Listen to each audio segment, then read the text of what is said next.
மூல குறியீட்டு விதிகள் பற்றி பார்க்க போகிறோம். ஃபஸ்ட்டு இது பாருங்கள், nth root of a whole power என்னன்னு கொடுத்துருக்காங்க. இப்படி இருந்ததுன்னா நம்ம இதை எப்படி எழுதுவோம்? ஏயின் அடுக்கு இந்த ரூட்டில் இருக்கிறத வந்து 1/n எழுதுவோம். திரும்ப இப்படி இருக்கும்போது இன்ட்டு என் போடுவோமா? இப்போ இதுவும் கேன்சல் ஆகி நமக்கு ஏன் கிடைக்கும். இது வந்து மூல குறியீடு. இதே இது அடுக்கு வடிவத்தில் பாருங்க.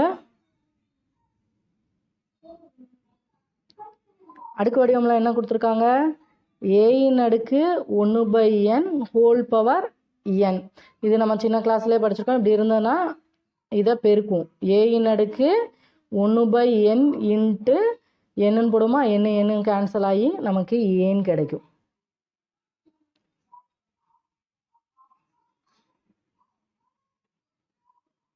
அதுவும் இல்லாமல் ஏயின் அடுக்கு 1/n ஹோல் பவர் என்னன்னாலும் சரி, ஏயின் அடுக்கு n ஹோல் பவர் 1/n நம்ம எப்படி எழுதினாலும் அதோட மதிப்பு வந்து 1 தான். அடுத்து ரெண்டாவது பாருங்க,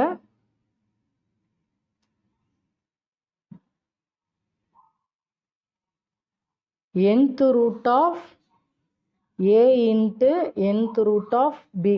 இப்படி இருந்ததுன்னா நம்ம இதை டைரெக்டாக பெருக்கிக்கலாம். nth root of a b. இதே இது அடுக்கு வடிவத்தில் ஏயின் அடுக்கு 1/n இன்ட்டு பியின் அடுக்கு 1/n இருந்ததுன்னா, இதெல்லாம் சின்ன கிளாஸ்லேயே படிச்சிருக்கோம், ஏயையும் பியையும் பெருக்கி ஹோல் பவரில் 1/n போட்டுக்கிடுவோம். ஏன்னா இங்கே வந்து வேறு வேறையாக இருக்குது. இதே இது அடிமானம் ஒன்றா இருந்து அடுக்கு வேறு வேறையாக இருந்தால், சப்போஸ் ஏயின் அடுக்கு எக்ஸாம்பிளுக்கு ஏயின் அடுக்கு n இன்ட்டு ஏயின் அடுக்கு m பெருக்கல்ல இருக்குது, அடிமானம் ஒன்று போல் இருக்குன்னா நம்ம ஏயின் அடுக்கு n + m போட்டுக்கிடுவோம். அடுத்து பாருங்க, மூணாவது வந்து m ரூட் ஆஃப் அதுக்குள்ள n ரூட் ஆஃப் ஏன்னு கொடுத்துருக்காங்க. இப்போ இப்படி இருந்ததுன்னா நம்ம இதையும் பெருக்கலாம்னு சொல்லியிருக்காங்க. mn ரூட் ஆஃப் ஏ. அப்படி இல்லாட்டி இப்படியும் எழுதிக்கலாம். அப்படி இல்லாட்டி n ரூட் ஆஃப் அதுக்குள்ள m ரூட் ஆஃப் ஏ.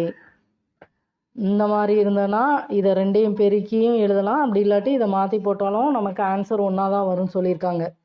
அடுத்து பாருங்க, அடுக்கு வடிவத்தில் ஏயின் அடுக்கு 1/n ஹோல் பவர் 1/mன்னு இருக்குது. ஏற்கனவே தெரியும், இதை பெருக்கணும்னா ஏயின் அடுக்கு 1/mn வரும். இப்படியும் எழுதலாம். அப்படி இல்லாட்டி ஏயின் அடுக்கு 1/m ஹோல் பவர் 1/n இப்படி போட்டாலுமே நமக்கு மதிப்பு வந்து மாறாது. அடுத்து வந்து நாலாவது பாருங்க,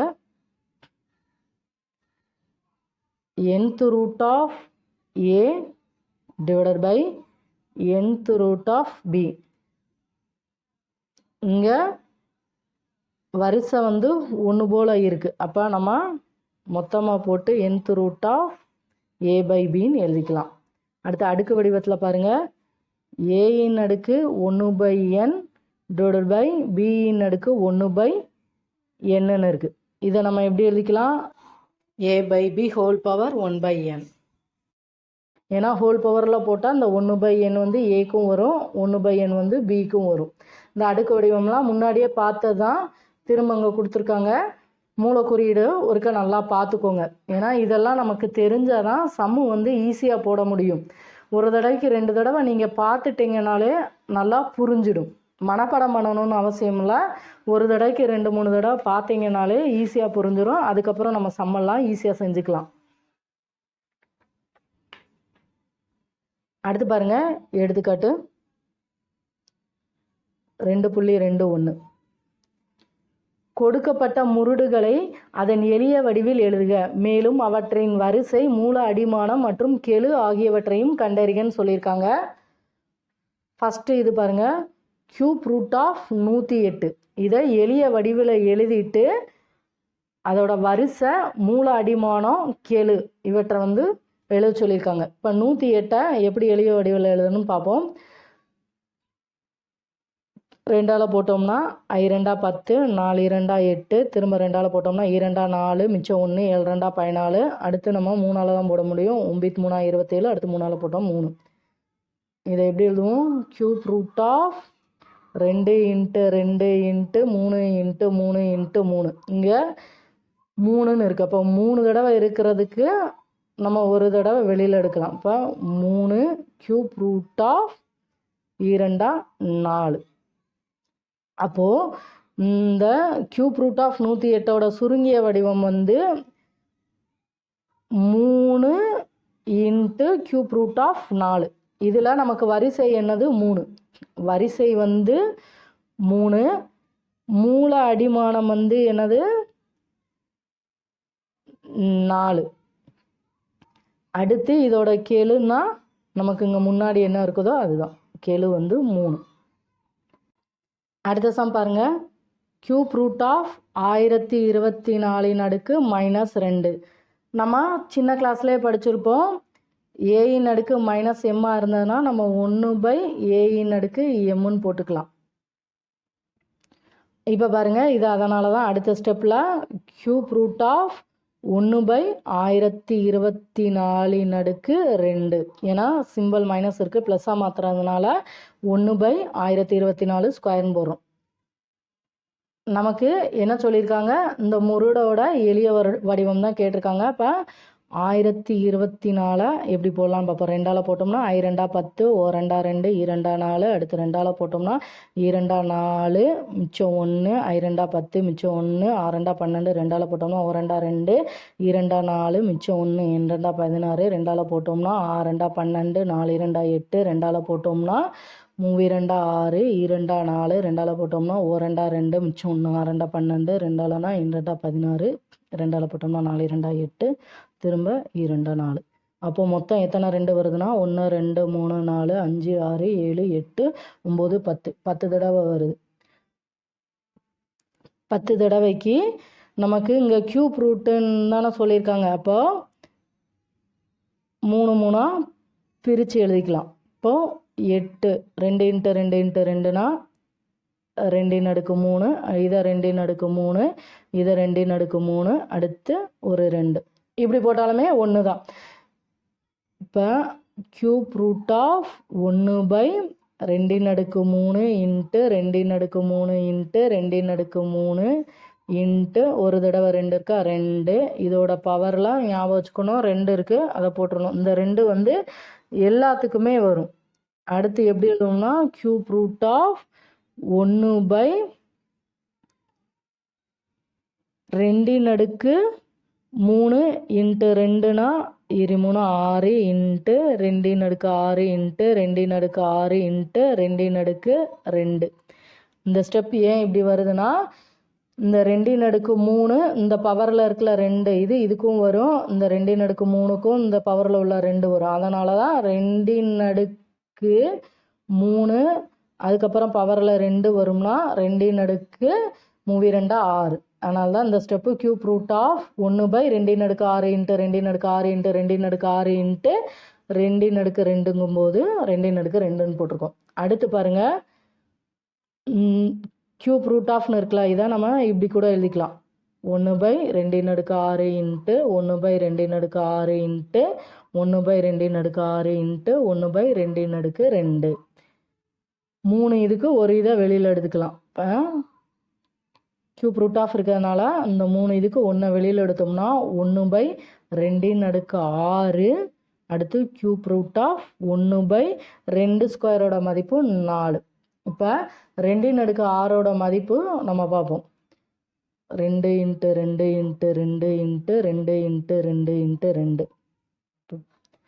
2 4, 4 2 8, இந்த சைடு 8. இப்போ 8 8 64. இப்போ 2 × 6 மதிப்பு 64. இப்போ 1/64 கியூப் ரூட் ஆஃப் 1/4. இப்போ நமக்கு சம்மில் என்ன கேட்டிருக்காங்க, இதோட வரிசை என்னது 3. வரிசை வந்து 3, மூல அடிமானங்கிறது வந்து 1/4. அடுத்து வந்து இதோட கெழு வந்து இதுக்கு முன்னாடி என்ன இருக்குது 1/64 இருக்குது. அப்போ கெழு வந்து 1/64, வரிசை 3, மூல அடிமானம் வந்து 1/4. ஃபார்முலா எல்லாம் ஓரளவு நமக்கு தெரிஞ்சிடுச்சு அப்படின்னா நமக்கு அந்த சம் வந்து எந்த விதத்தில் செஞ்சால் ஈஸியோ அந்த மெத்தடில் செஞ்சுக்கலாம்.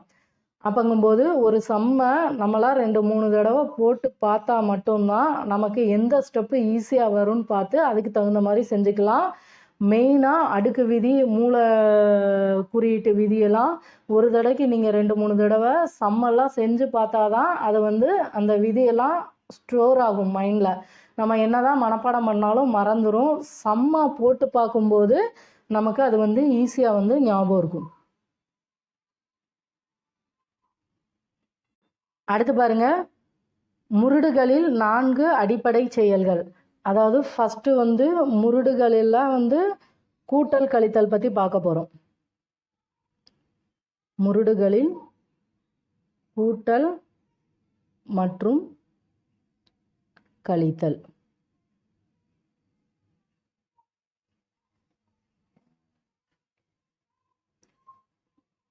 a into nth root of b plus or minus c into nth root of b equal to a plus or minus c into nth root of b. இங்கு b வந்து 0 விட பெருசாக இருக்கணும்னு சொல்லியிருக்காங்க. அதாவது நம்ம கூட்டவோ கழிக்கவோ செய்யும்போது இந்த இது வந்து 1 போல் இருக்கணும். 1 போல் இருந்ததுன்னா நம்ம வந்து அதை வந்து கூட்டவோ கழிக்கவோ முடியும்னு சொல்லியிருக்காங்க. இப்போ வந்து எடுத்துக்காட்டு பாருங்கள், 2.22.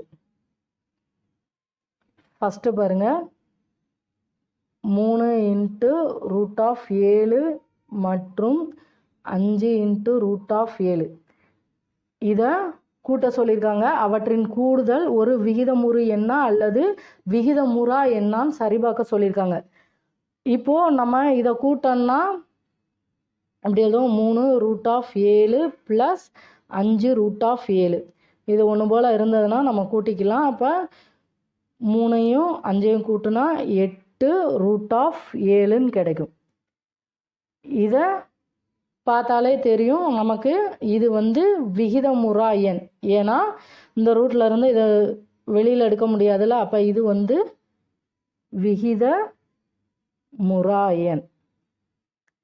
அடுத்த சம் பாருங்க, 4 √5ஐ 7 √5 கழிக்கன்னு சொல்லியிருக்காங்க. நமக்கு 4 √5 - 7 √5ன்னு எழுதக்கூடாது. ஏன்னா 4 √5ஐ 7 √5 கழிக்கணும். இதிலிருந்து தான் கழிக்கணும். அப்போ ஃபஸ்ட்டு 7 √5ன்னு எழுதிட்டு அடுத்து மைனஸ் சிம்பிள் போட்டு 4 √5ன்னு எழுதணும். சம்மா வாஸ்து பார்த்து என்ன கொடுத்து என்ன கேட்டிருக்காங்கன்னு பார்த்துக்கோங்க. இப்போ இங்கே வந்து 1 போல் இருக்கா, அப்போ நம்ம கழிச்சிக்கலாம். 7லேருந்து 4 போச்சுன்னா நமக்கு 3 √5. இது ஏன் இப்படி டைரெக்டாக கழிக்கலாம்னா நமக்கு இந்த 2 இதுலையுமே பொதுவாக √5 இருக்குது. அதை பொதுவாக வெளியில் எடுத்துட்டோம்னா ப்ராக்கெட்குள்ளே 7 அடுத்து இங்கே மைனஸ் சிம்பிள் இருக்குது, மைனஸ் இந்த 4. இப்போ இதை கழிச்சோம்னா √5 × 3 7லேருந்து 4 போச்சுன்னா 3. இதை நம்ம 3 √5ன்னு எழுதிக்கிடுவோம். அதனால தான் நமக்கு கழிச்சோம்னா மதிப்பு வந்து 3 √5ன்னு கிடைக்கும். ஏன்னா அது பொதுவாக √5ஐ வெளியில் எடுத்து உள்ளே வந்து ப்ராக்கெட்குள்ளே 7 - 4ன்னு எழுதுவோம். அப்படி கழிச்சோம்னா நமக்கு கிடைக்கிற மதிப்பு 3 √5ன்னு கிடைக்கும். இதை பார்த்தாலுமே நமக்கு தெரியும் இது வந்து விகிதமுறா எண். ஏன்னா அவங்க என்ன எண் கேட்டிருக்காங்க, ரூட்டில் இருந்து இதை வெளியில் எடுக்க முடியாது. அப்போ இது வந்து விகிதமுறா எண்.